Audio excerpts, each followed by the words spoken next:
Good morning. My name is Mark Cabrera. I'm here to discuss with you multiple revenue stream.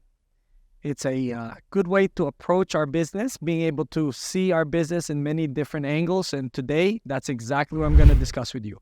I'm going to talk to you how to improve your business through the process of being able to work your way through each and every part of the business that you can make money off of. See, something that we forget the importance of is the importance of being able to know what type of business that we're in. We are in a business that has, in an industry that has many different facets where you can make tremendous amount of income. And the income that we're talking about are in the millions if you wanted to. So it's really up to you what you want to do, of course. So it's the scale and the depth of your dreams and your goals and what you're trying to accomplish will get you there. So today with the multiple revenue stream concept, what we're going to be looking at is different areas you got to look at in terms of how you can improve your business that you currently have and add on businesses that will generate more revenue for you and also protect you from any kind of recession or any kind of downturn of the market. Because understanding many different ways of making income, when the market shifts, one side of your business go down and other parts of the industry of the business go up. So whereas if the rental business actually goes down, there's a direct correlation to other aspects of the businesses that are actually becomes an opportunity, like investments and things like that. So this is something that we're going to be discussing today. But more importantly, right now, is what we're going to look at before you even discuss multiple revenue stream is what pillars are you going to be looking at, or what I call pillars of success.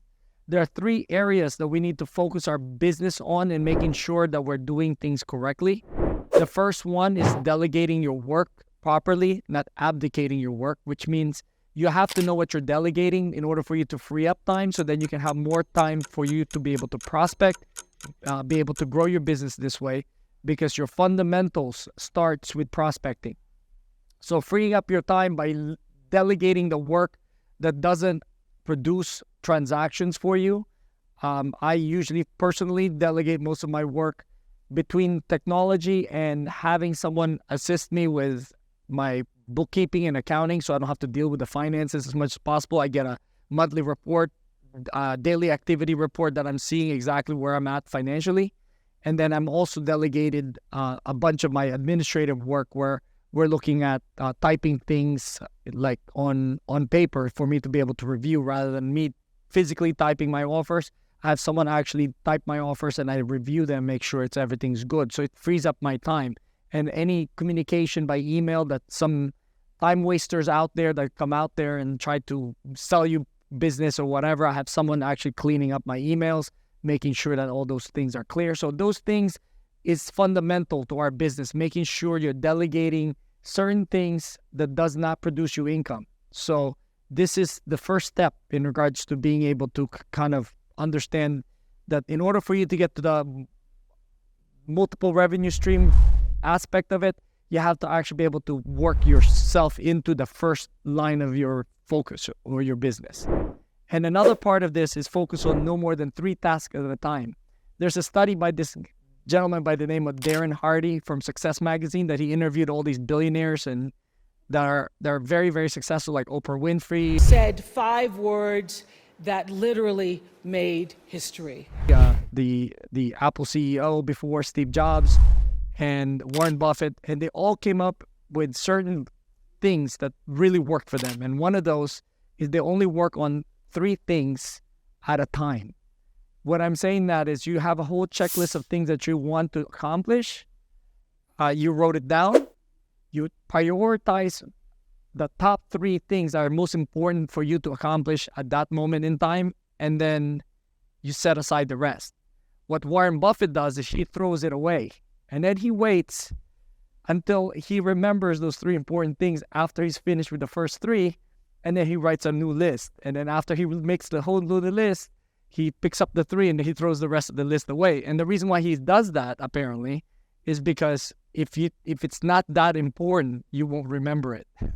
So the idea there is being able to remember what's important to you and at that moment in time that you need to take care of. And the most important part of what most successful people have in their character trait is being able to implement plans that they put together and implement plans that directly relate to improving their business. Because a lot of the times we create plans, but it's the plans that we have written down does not really take us from that point A to point B direction. It limits us in terms of what we can accomplish. So what it does is it pulls away time away from the things that are important, and it takes up time on the areas that are not as important or not even actually important at all. To me, checking emails is not the most important thing for me. To me, is knowing what's important in my emails is what's important to me. So I have someone actually usually filter my email and actually determine what's the most important for me to be able to actually look at. And then at the end of the day, if I have enough time, I look at the rest of the email and see if there's anything there.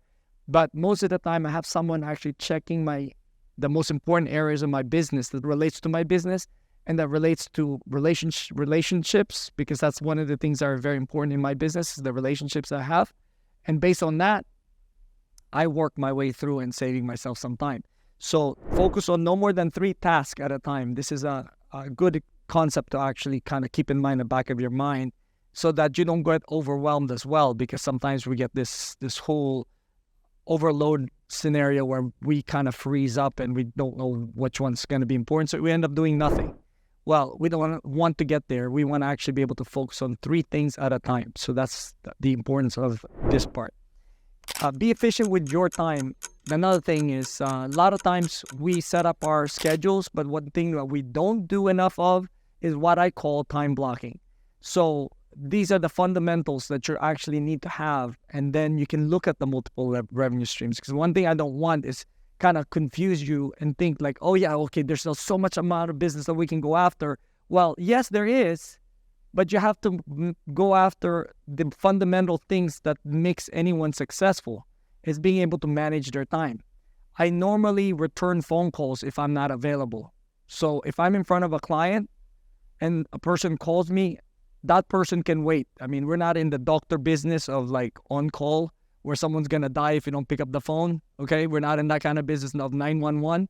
So what I normally do is if I'm in front of a client, I make that client feel important. So I don't usually answer my calls in most cases unless it's super urgent that I need to actually tell my client, hey, listen, this is like a do or die scenario. I really need to take care of this phone call. Let me step aside.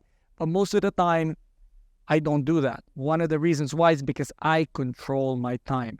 My clients do not control my time. So if I'm actually out there doing my business every day, right, and I have a particular appointment or I need to do a particular thing, even an appointment to myself, that's very important.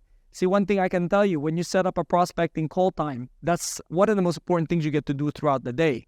So if you're putting calls out, a lot of the times people will call you right back, right? The only problem with that is you don't finish your calls that you set yourself up to do. So my recommendation is just keep putting calls out there until you finish the number of calls you're supposed to do at a particular period of time. And if there's an appointment that someone wants to see a house so badly, you know what? If you had an appointment to show houses that same exact time, another person's trying to actually show a house as well, I can guarantee you're not going to actually cancel that showing because it's as important as each other. But phone calling and prospecting is even more important than showing houses or even ratifying contracts, because you don't have any contracts to ratify if you don't have any clients to begin with. So you always start with the base of being able to prospect, to be able to get clients, and then from there you work your way through. Everything else can be put into the time blocks that I'm talking to you about. Most of the time, the way I schedule my stuff is all in the morning. I do my morning stuff for my personal things, like setting up my business, setting up my processes, setting up my goals, setting up exactly where I'm in my goals, measuring my goals. All those things happen in the morning. And then in the afternoon, I show houses or meet clients or do whatever I need to do regarding the clients. So in the morning, that's where I always do my prospecting as well, because in the mornings, number one, your mind is fresh, you're sharp, and mind is fresh. So you're sharp as you can be when you're making your phone call. But the other part of it is most people are at work. I want to catch their voicemail as much as I can, believe it or not, guys, because my ultimate goal is put my name in front of their minds. So when I say, hey, this is Mark Cabrera, just want to give you a call and saying hi. And I know we haven't spoken for a while, just wanted to see how you're doing. So just give me a call whenever you get a chance. That's it. That's my call. I don't actually tell them, oh, I got a property for you. Da, da, da, da, da, da. No, I don't explain anything to them on the phone. But if I want them to really call me back because I kind of know that they're looking for a house, I may actually bring up, hey, I came across a property I may have interest in. Just give me a call when you get a chance. Now, the reason why I say I came across a property that you might be interested in, if that's the case, that they're actually looking for houses. And I'm not telling them what property it is because I want to make sure that they call me back. Because if I told them what the property it is, they looked it up, oh, they're not interested. They don't even call you back sometimes. So the most important part of your phone call is create an urgency for them to call you back. If they're planning on selling their property and you know that's going to happen pretty soon, just call them up and say, hey, this is Mark Cabrera. I know last time we spoke, we were talking about listing your property. I understand that. Well, I came across some new ideas that we could do to actually sell your property. If you notice, I came across some new ideas. What is it? What is it? What is the new ideas? Well, call me back. Then I can tell you what the new ideas are. But if you don't call me back, then you won't know. So I leave it hanging. So it's like a carrot dangling. You're actually waiting for them to actually call you back. And that the reason why you want to do that is because you want to stay on top of your work, on top of your prospects, on top of your clients. So that's the reason why the 2 hours are most critical. And if you are not having to do any 2 hour like time block where you're just gonna make phone calls, I can tell you right now you're missing out at least on 50 to 80% of your business, because the 2 hours on a daily basis that you're gonna do will catapult your business to the next level.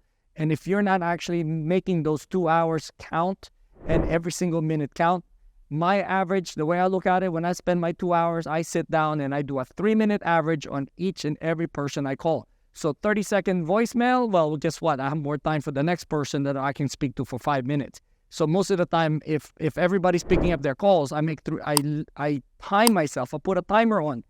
No more than 5 minutes. 3 minutes is the minimum if I happen to someone pick up the phone. But if it was a voicemail, no more than 30 seconds. Ring, ring, ring, and leave a message, quick message, and hang up. The reason why I want to do that is I want to maximize my time to reach out to many people. Another thing that I'm doing right now in terms of that, being efficient with your time, is I'm using an application on my phone to be able to text as many people as I can. So yesterday, I texted an invitation to 536 of my closest friends. And when I say closest friends, because I've been in touch with them for the past 20 years, and they've always gotten text messages from me for events that I do, except during COVID. And now COVID is not as, more people now are showing up to events. I did a public event into a park that we can actually meet up at a park. And then I invited every single person that's on my database that I know them, they know me. I've sold them their house. I know their kids. I know everything about them. 536 of them received the messages yesterday. And the idea behind that is now moving forward for the next 2 weeks. I'm just going to be making phone calls, not to talk about real estate, but to let them know that the event's coming up, and I'm personally calling them to invite them. Why? Because it's the relationship is what I'm going after. And then since I've already taught them how to refer business to me, I'm also letting them know I'm still in the business. See, I haven't really been reaching out to them outside of holidays and greeting them, Happy New Year or Happy Easter or whatever event, Happy 4th of July. So usually every quarter they get an email from me. I don't text them that much, but my messages are very clear and very precise. So when people call me, they really thought that I actually texted them individuals, just themselves, because when the text message arrived, it's just them, like I'm texting you, like individually. And the reason why I'm bringing this up is because I set aside 2 hours yesterday just to actually focus on that. I set up an hour actually focusing on how to actually create my budget for the following year. My budget's already made up this year, but I'm shifting certain things, so I'm actually redoing my budget, and I'm using a software on my phone. 90% of my work is done on my phone, believe it or not. Even DocuSign actually is done on my phone, and zip form is done on my phone. And people are like, how are you doing that? Well, I don't do the long, elaborate part. I get someone to actually do it on the computer, and then they actually usually let me know when it's done. Then I look through my phone and just review and make corrections and things like that.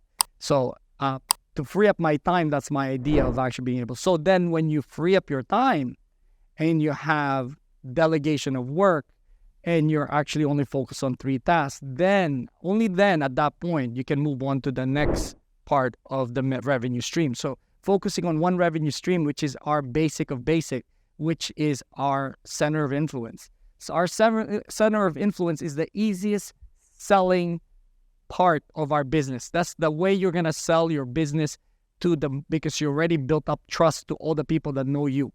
Unless you are a terrible person, then, like nobody likes you and nobody wants to be around you, then you may want to consider reading a book about that.